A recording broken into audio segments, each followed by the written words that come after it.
Today we are going to do a fun mathematics problem. Imagine that you lay a rope along the entire circumference of the earth. And now you want to lift the rope by 1 meter. Lift the rope by 1 meter along the entire circumference of the earth. How much extra rope would you need? You will think that the answer is pretty big because the earth is very big. But the answer is very small. It's actually 6.28 meters. That's very surprising. But now, let's do the same thing with a basketball. First, let's put a rope around a basketball and then we will raise it by 1 meter. How much extra rope would you will think it need? It's again 6.28 meters. The reason why you will need 6.2 meter worth of extra rope, irrespective of the radius, can be found with simple maths. Let's try to do it.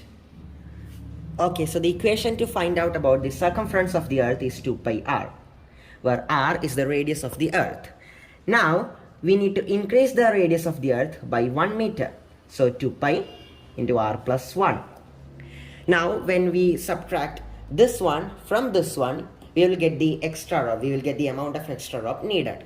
So let's do that. 2 pi times r plus 1 minus 2 pi r. We can take the 2 pi outside. So it will become 2 pi times r plus 1 minus r. We can simplify it.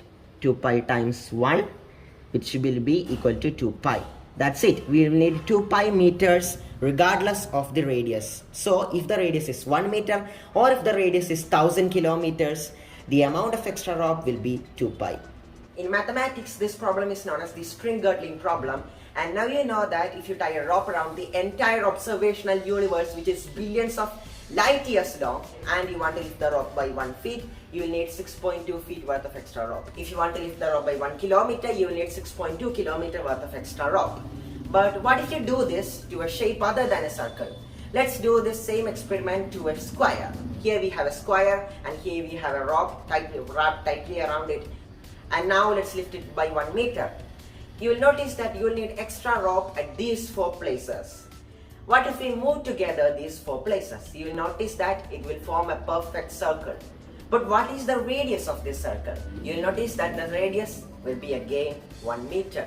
So 2 pi r will become 2 pi. Again, you need only 2 pi worth of rope. So irrespective of what regular polygon you are trying this experiment on, you will always need 2 pi worth of rope. Here is a picture of a running track. You will notice that all of these athletes don't start running from a single line. They will each start running from a different position. Why is that so? The answer is pretty simple, because if all of them started running from one line, the athlete on the outermost track will have to travel a longer distance compared to athletes on the innermost track. In order to counter this problem, the first athlete will be offset by a certain distance from the second athlete.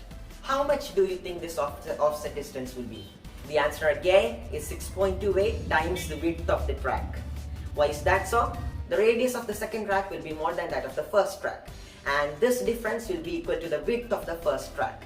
In order to counter that, you need to add 6.28 times the width of that track as the offset, which means that if you have a running track of width 1 meter that goes around the entire solar system, the offset required would be 6.28 meters. If you have a running track that goes around the distance of 4000 meters, the offset would still be 6.28 meters. Thanks for watching this video. If you like this, please click the like button, subscribe to my channel for more videos like this, and I'll see you in my next video. Thank you.